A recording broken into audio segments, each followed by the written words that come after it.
ATP citrate lyase to liberate the acetyl coenzyme A and oxaloacetate। तो citrate जो है वो साइटोसोल में जाने के बाद वापस से एसिटाइल कोएंजाइम और ऑक्सोलोएसीटेट में कन्वर्ट हो जाता है with the help of citrate lyase enzyme, जो सिट्रिक एसिड का लाइसिस करेगा, सिट्रिक एसिड को ब्रेक डाउन करेगा और सिट्रिक एसिड को किस में कन्वर्ट करेगा, एसिटाइल कोएंजाइम में और ऑक्सोलोएसीटेट में। Now this oxaloacetate is converted to form the malate. Okay, और मैलिक एंजाइम जो है वो क्या करेगा, मैलेट को पायरुवेट में कन्वर्ट करेगा। NADPH and carbon dioxide it is also generated in this reaction and both of them are utilized for the fatty acid synthesis। आप अगर ये डायग्राम देख सकते हैं, सो यू आर अंडरस्टैंडिंग क्या हो रहा है। माइटोकॉन्ड्रिया के मैट्रिक्स में pyruvic acid is converted to form the acetyl coenzyme and ऑक्सलोएसीटेट।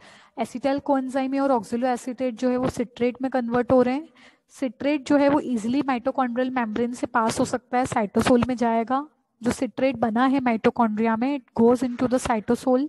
Cytosol में जाने के बाद सिट्रेट लाइज एंजाइम सिट्रेट को ब्रेक डाउन करेगा और क्या बनेगा, बनाएगा oxaloacetate. Oxaloacetate is converted to form the malate and malate is converted to form pyruvate और पायरुवेट से फिर ग्लूकोज का फॉर्मेशन होगा।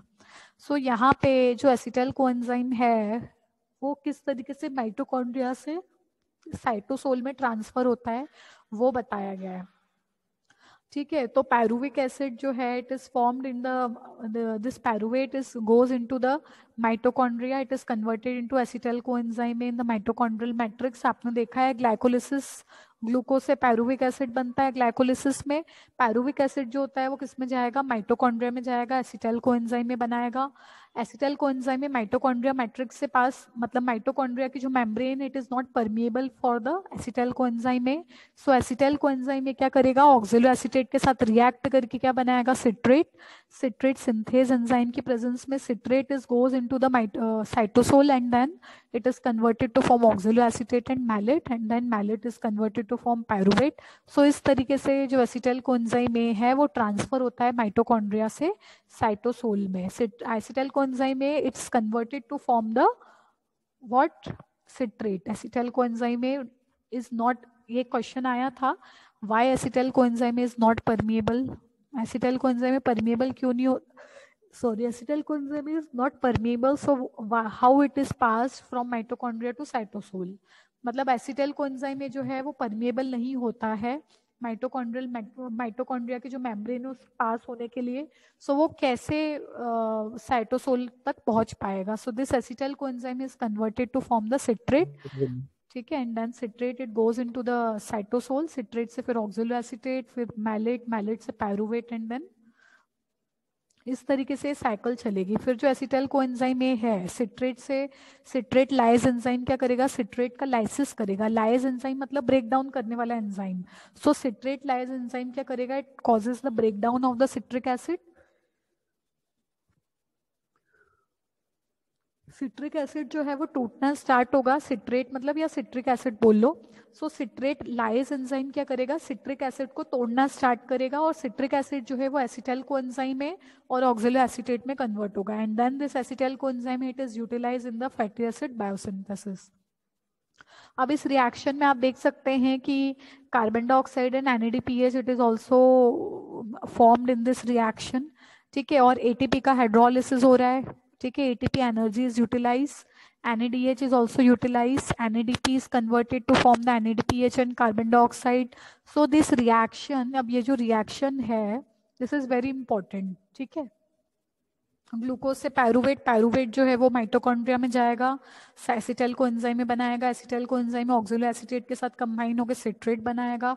सिट्रेट माइटोकॉन्ड्रियल की मेम्ब्रेन से it is easily permeable to the mitochondrial membrane and citrate it goes into the cytosol. Citrate is forming the oxaloacetate and acetyl coenzyme में again this acetyl coenzyme it is utilised for the fatty acid biosynthesis. So ये mechanism आपको ध्यान रखना है। Advantages of coupled transport of acetyl coenzyme A and NADPH। ठीक है, so this is a transportation of the NADPH coupled transport। coupled transport का मतलब क्या होता है, acetyl coenzyme A and NADPH का ट्रांसपोर्टेशन होगा acetyl coenzyme, it does not transport easily from mitochondria to cytoplasm, so it is converted to form the citrate.